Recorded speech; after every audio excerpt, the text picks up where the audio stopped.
como puntitos, como banderas rojas en distintos lugares, y luego fue tomando forma, ¿no?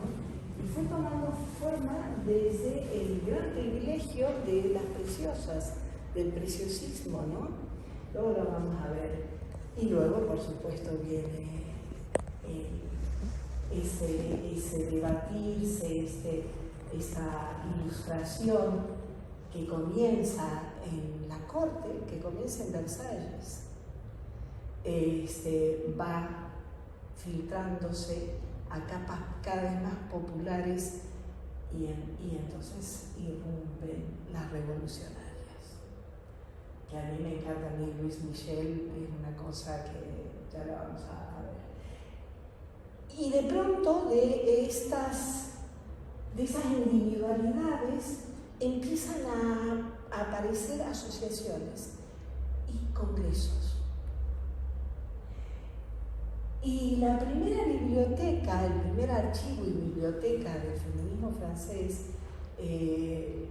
bueno, no me voy a adelantar, pero bueno, de la historia del feminismo, fíjense que, y está en online, y de la historia del feminismo ya tenemos una obra en 1921. Entonces, y me voy a quedar al comienzo del siglo XX, porque lo otro ya lo conocemos, ¿no?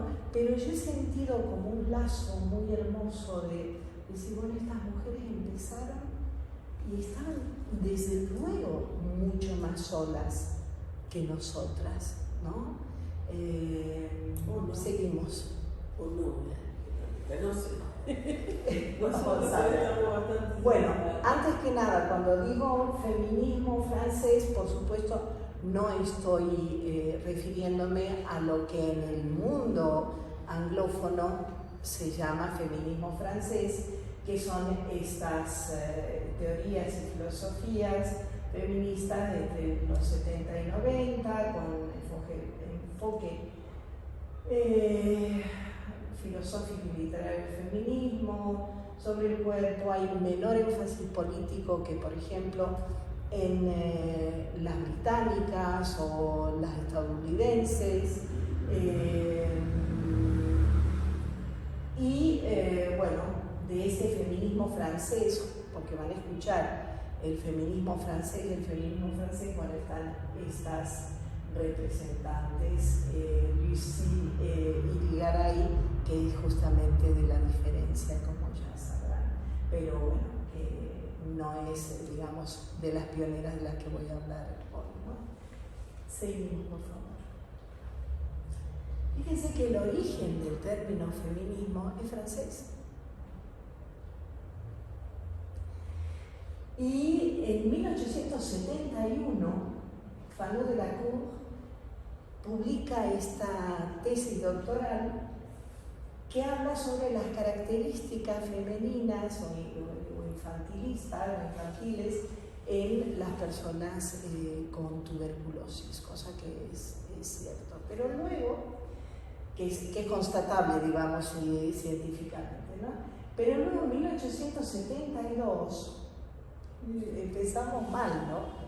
Empezamos con una característica de una enfermedad y después ya caemos todavía en el hombre y mujer para ridiculizar a los hombres solidarios con las ciudadanas, ¿no?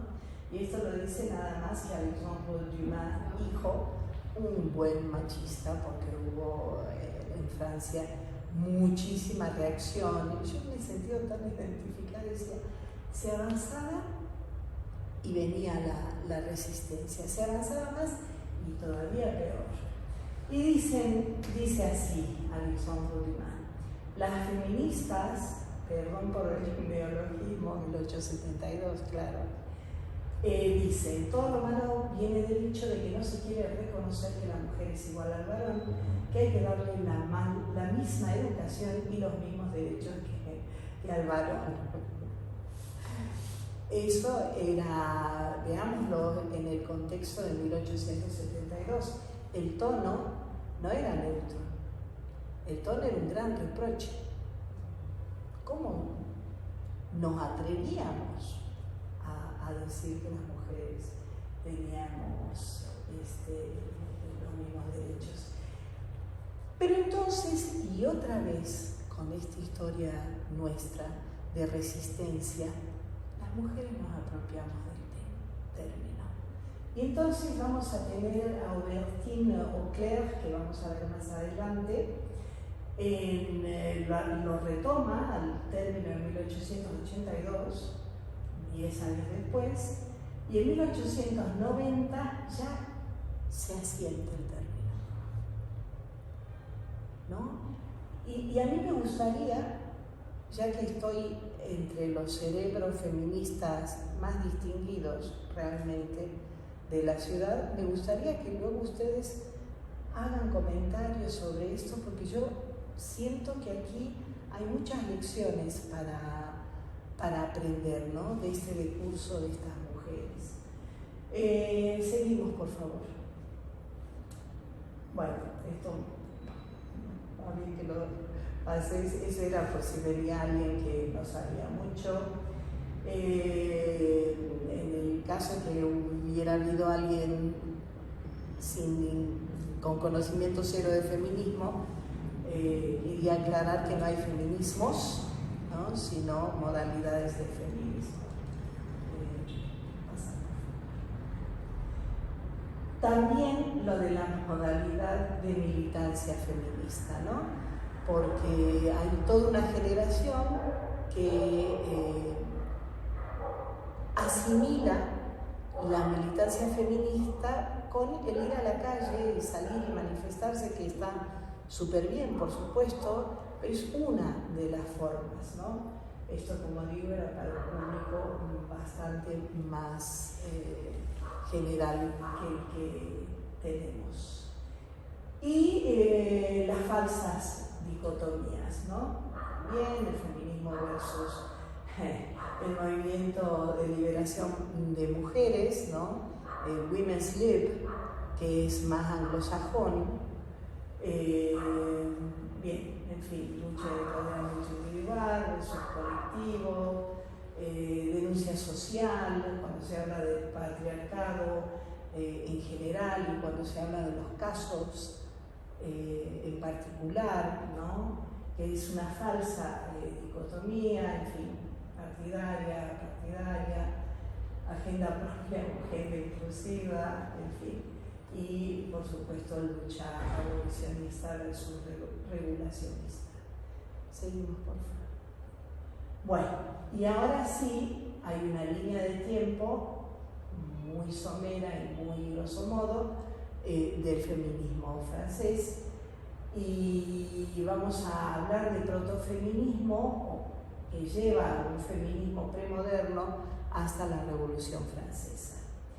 Y luego se considera que desde la Revolución hasta el comienzo del sufragio en el 1944 es una primera ola, y bueno, luego segunda, tercera y cuarta.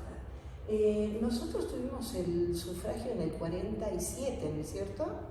También, sí. Pero se votó por primera vez en el 51. Ajá. Ok, pero sí se aprobó en el 47. En el 46, así que tampoco tanto menos, ¿no? Ok. Bueno, y aquí sí empezamos con el protofeminismo. Nos preguntamos a 1400, con, por supuesto la deben conocer, Christine de Pisan, que era una... en realidad ella nace en Venecia. A los 4 años su familia se muda a París, a la corte del rey Carlos V, porque el padre era un gran erudito, pero lo llevan como astrólogo. Era el astrólogo de la corte, pero en esa corte había una biblioteca enorme, la más completa de toda, de toda Francia, sin duda, ¿no? Y el padre, así como la madre, trataba de que Christine de Pisan fuera una buena niña, se casara y tuviera hijos como corresponde, el padre decía, no, vos tenés que estudiar, tenés que, me imagino que no diría empoderarte, pero era un poco la idea. Entonces, a pesar de eso, sí se casa joven, pero también se queda viuda. Se muere primero el padre y al año siguiente se muere de plaga el esposo. Y ella se queda con 3 hijos y hace todo un juicio y qué sé yo, no le dan absolutamente ninguna cabida, porque el esposo había fallecido en el exterior y en trabajo. Entonces ella decía, a mí me corresponde algo para mantener a mis hijos. 18 meses de grandes trámites. Ella era alguien muy conectada, porque imagínense, desde los 4 años vivía en la corte de Carlos V. No pasa nada. Y entonces dice, me tengo que poner a escribir y a vivir de eso y a darle de comer a mis hijos de eso. Y de ahí surge, por favor, nacida en Italia, como dije, es considerada la primera escritora en lengua francesa, porque de hecho, claro, cuando empieza a escribir ya estaba en Francia, ¿no? Después de los 4 años. Y la gran obra de ella, que es la primera vez que una mujer se anima a hacer esto, y es como el privilegio que tuvo, ella lo aplica para salvar su subsistencia y la de sus hijos, pero también hace que haya un avance feminista, en el sentido de que las mujeres también pueden escribir, también pueden pensar. Hay que verla en el contexto, a la ciudad de las damas, en el contexto de 1430.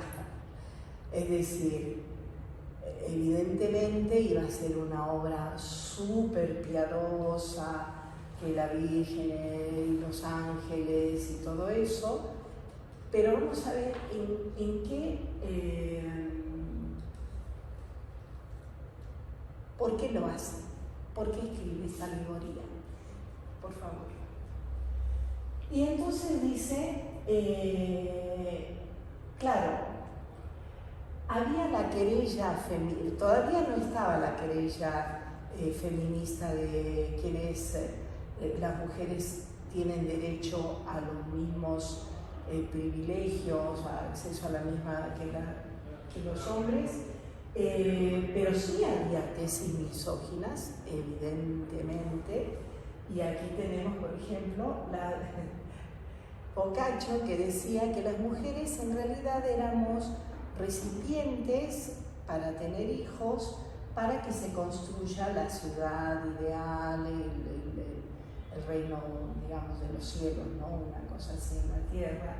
Y entonces ella le dice, no, podemos ser piedras, podemos ser cimientos, podemos ser fundamentos, pero somos piedras que brillan, piedras con virtudes, ¿no? No somos descartables, para nada descartables.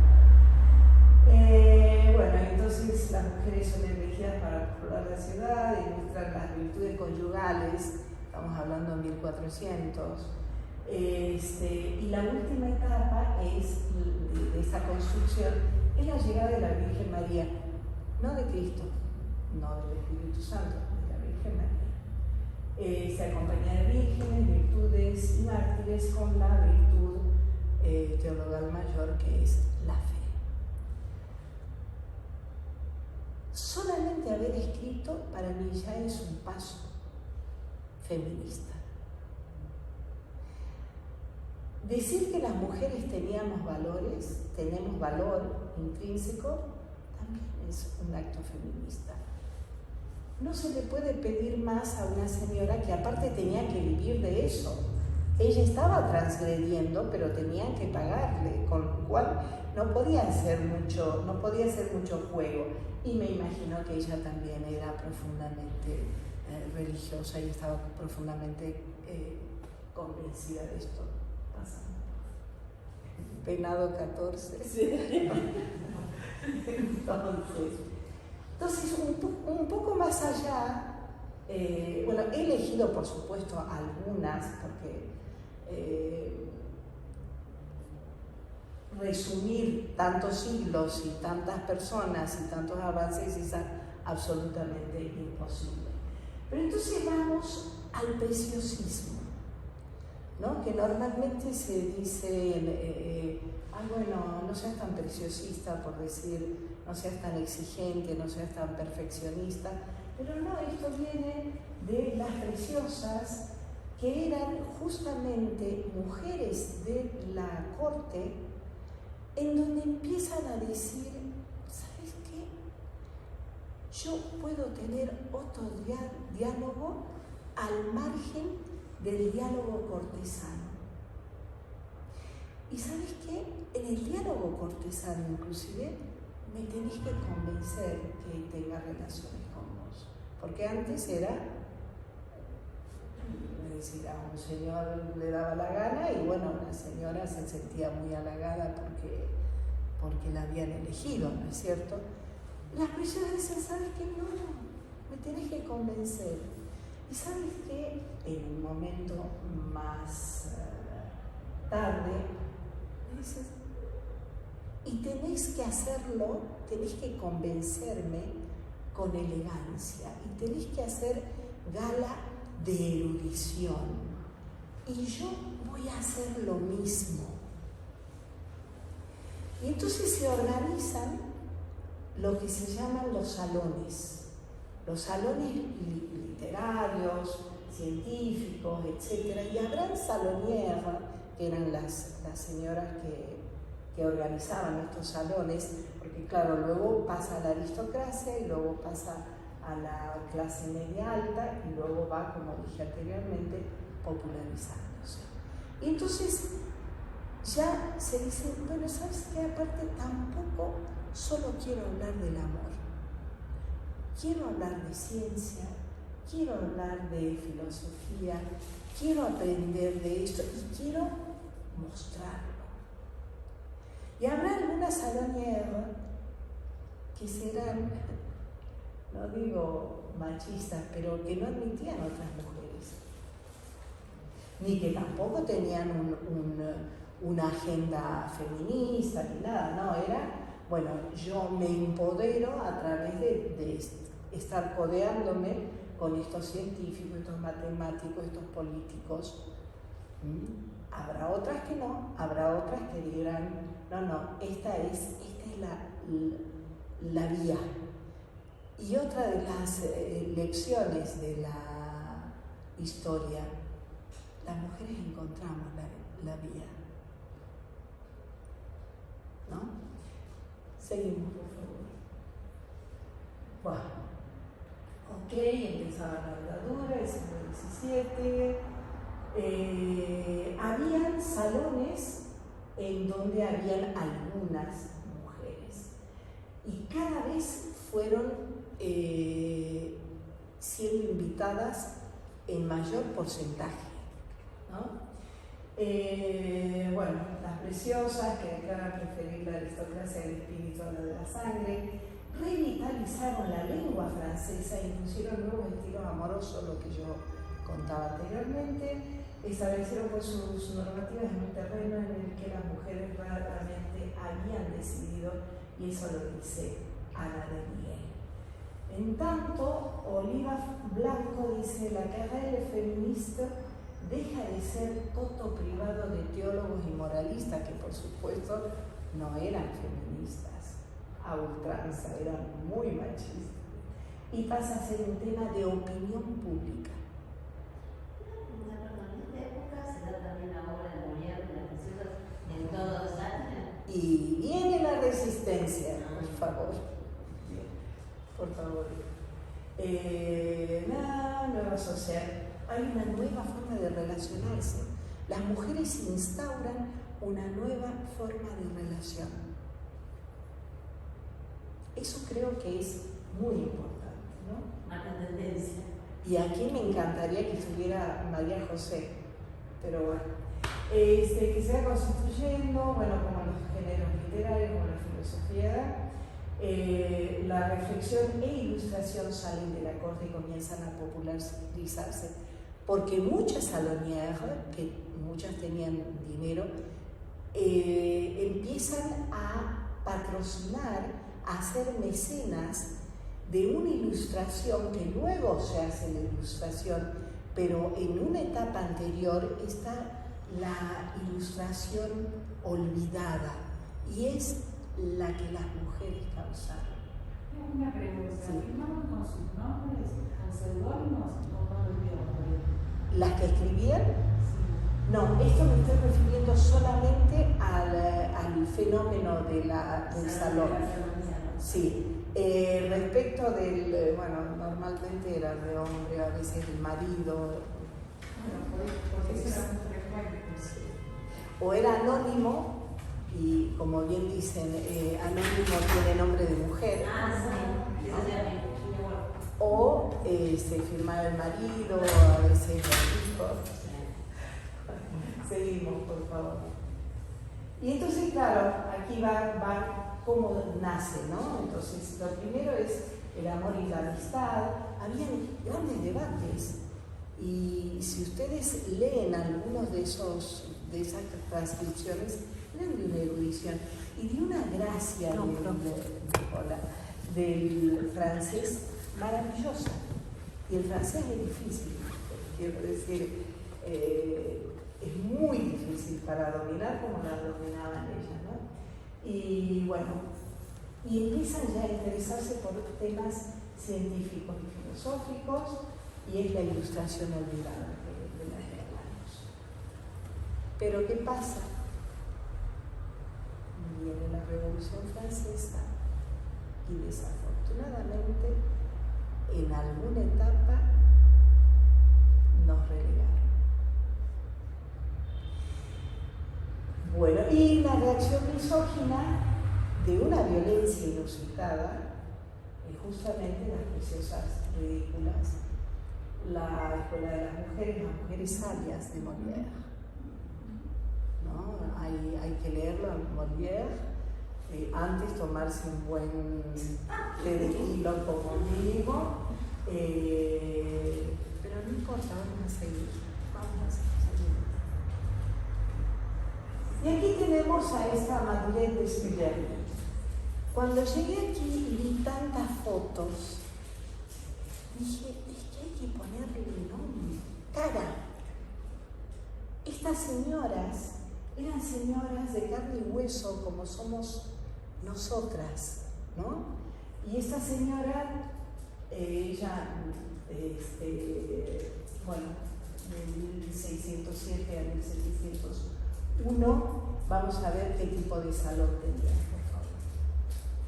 ¿No? Es una escritora, novela, referente del preciosismo, y obtiene un premio de elocuencia.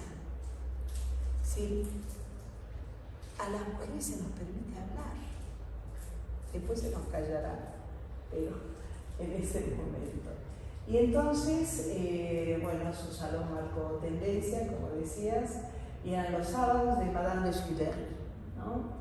En el que se desarrollaban conversaciones eruditas y galantes, porque la verdad también había la parte galante, seguía habiendo la parte galante, ¿no? Y entonces, y se escribe hasta menos Le Grand Cyrus, donde expresa una gran aversión por el matrimonio, que declaraba que esta institución era una tiranía, considerada como la primera novela moderna en la que la autora deja entrever sus simpatías por la fronda, porque ya empiezan los atisbos de la revolucionarios, ¿no? Y Molière le dedica un personaje a Madeleine de Scudéry, que se llama, muy sugerentemente, Madelon Moi. Bueno, y ahora viene este señor. Este señor que en 1673 escribe de la igualdad de los dos sexos, descubrimiento físico y moral, y no sé qué más, Pulando la Baraja, que era un cura que empezó a tener serias disidencias. Entonces se va a Suiza, se hace protestante, y ahí empieza con esta yo diría abogacía por las mujeres, porque dice, por ejemplo, la comparación entre el hombre y la mujer abandona el perdón, dice, es posible una reflexión sobre la igualdad, ¿no? Ya el centro no es el hombre debe ser el que manda, el mandado por Dios, al que la mujer debe obedecer en el matrimonio, sino ahora igualdad de derechos. Estamos hablando de 1673, ¿no? Y ahí el puesto está accesible todo el texto de L'égalité des sexes en esta PDF, así que el que quiera buscarlo. Y bueno, aquí Marie-Thérèse Rodé-Geoffrin. Y luego Francia le rinde homenaje a las mujeres. A veces antes la guillotina, pero luego le rinde homenaje. Bueno, entonces, ahí dice, dans cet hôtel, bueno, ahí es donde hay una placa en donde se conmemora, donde se recuerda el salón de Madame Rodé-Geoffrin. Por favor. Fíjense, 25 años tiene el salón. Toda una generación. Y aparte, es un centro de difusor dentro de Francia y de Europa. Había mucho diplomático, mucho filósofo extranjero que llegaba a su salón, ¿no? Y es como un foco del enciclopedismo y la ilustración, ¿no? Y ella decía, sentía, bueno, claro, no lo decía que era como un espacio de empoderamiento, pero ahí una mujer establecía la estructura y el tono de los encuentros, y las mujeres podían intercambiar ideas y opiniones sobre arte y filosofía. Eso pasaba en todos los salones, pero en este es especialmente importante porque aquí se hacen se cuecen las ideas a favor del pueblo, ¿no? Seguimos, por favor. Ya estamos en 1777, creo que muere ella. Bueno, esta señora no era, la verdad es que no era muy feminista, que digamos, es una de las que no quería que ninguna mujer le hiciera sombra, pero sin embargo le da una vuelta a la cuestión partidaria, sigamos, por favor,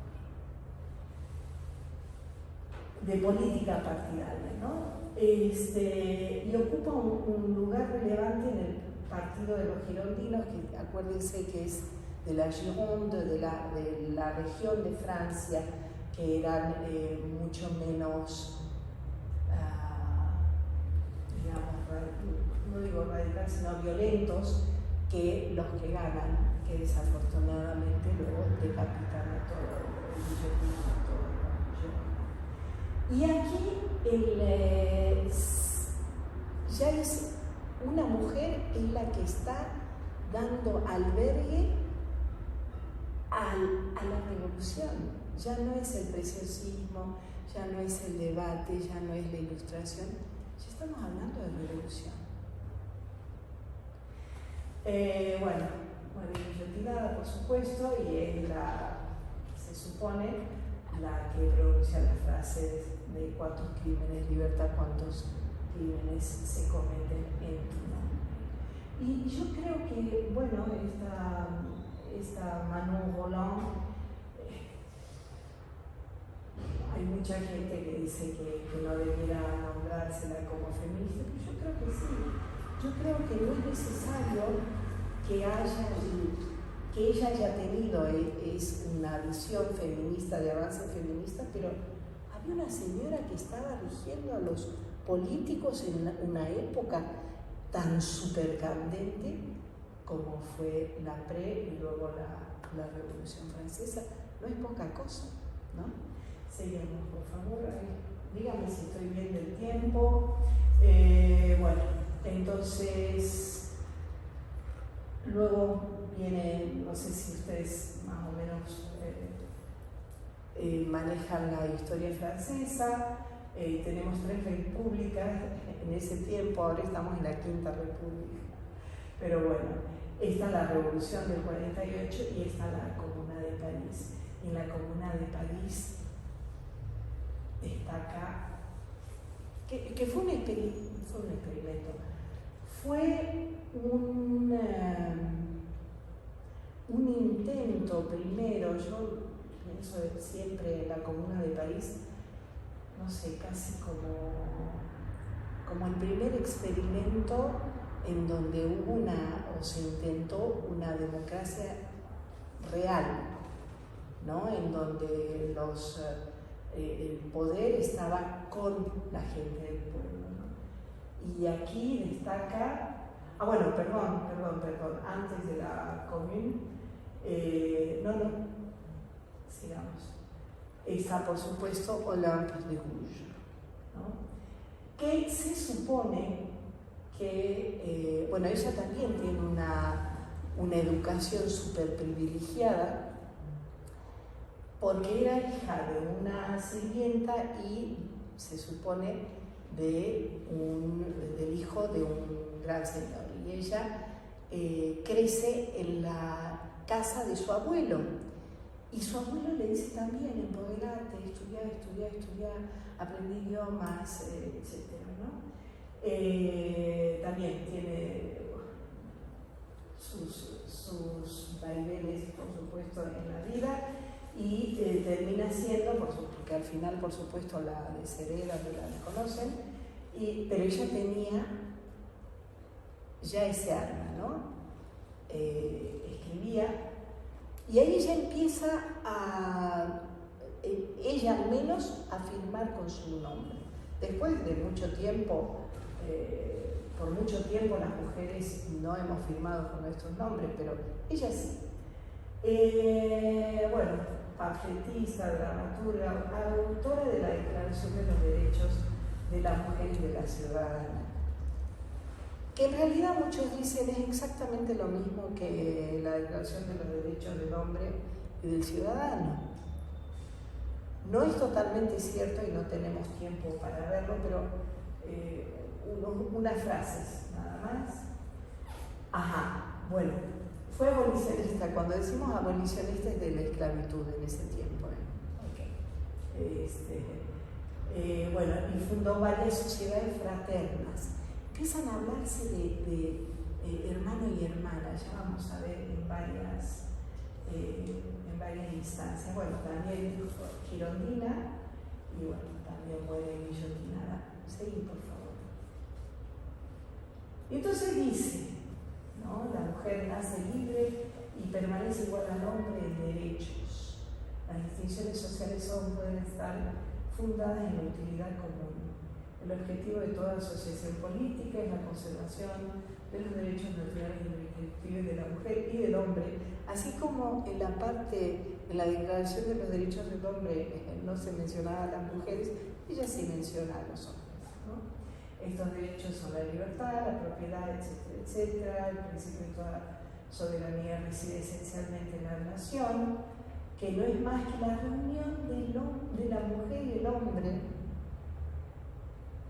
Ningún cuerpo ni ningún individuo puede ejercer autoridad que no emane de ellos. Eso es, por supuesto, en contraposición a la idea del Estado humano, ¿no? El Estado soy yo, y la soberanía y todo pasa por la monarquía.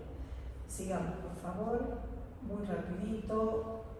La libertad y la justicia consisten en devolver todo lo que pertenece a nosotros, así el ejercicio de los derechos naturales de la mujer solo tiene por límites la tiranía perpetua que el hombre le opone. Estos límites deben ser corregidos por las leyes de la naturaleza y la razón. Las leyes de la naturaleza y de la razón prohíben todas las acciones perjudiciales para la sociedad. Todo lo que no está prohibido por estas leyes prudentes y divinas. Aquí tenemos una jueza que nos va a decir, nos va a comentar sobre esto, espero. No puede ser impedido y nadie puede ser obligado a hacer lo que ellas ordenan. Bueno, en su formación debe ser la misma. Y todo el tiempo, todas las ciudadanas y todos los ciudadanos por ser iguales a sus ojos. Aunque hubiera sido la copia exacta, que no es, pero aunque hubiera sido la copia exacta de la Declaración de los Derechos del Hombre, solo el haber reemplazado, que como digo no ha sido así, ya era algo muy revolucionario, pero increíblemente revolucionario. Le cuesta la vida. Sigamos, por favor. Bueno, no pide privilegios, simplemente, es decir, son derechos y deberes de ciudadanas, porque somos ciudadanas las mujeres. Es increíble, y aquí voy a decir, es increíble que hay veces que las mujeres no ejerzamos nuestro derecho ciudadano plenamente, ¿no? Y esta mujer lo pide, ¿no? Y lo exige. Esto pertenecía, seguid por favor. Esto pertenecía a una carta que ella le envía a la reina María Antonieta.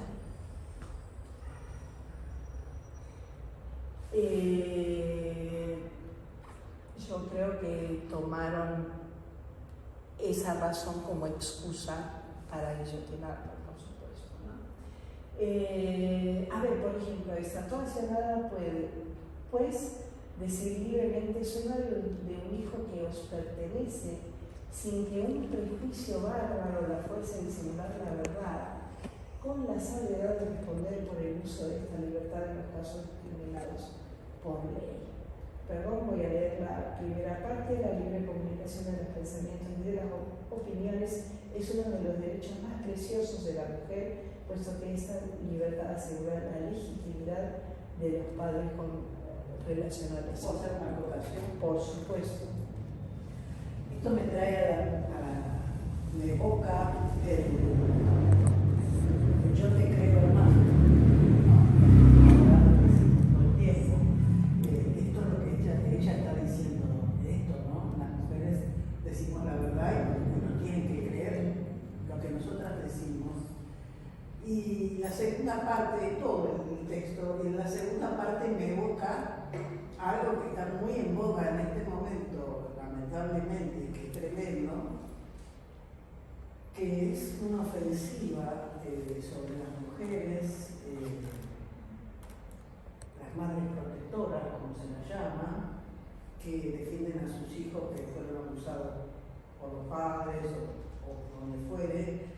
Y hay una campaña, el 9 de septiembre se estableció como el día, y viene de afuera esto, como el día contra las falsas denuncias.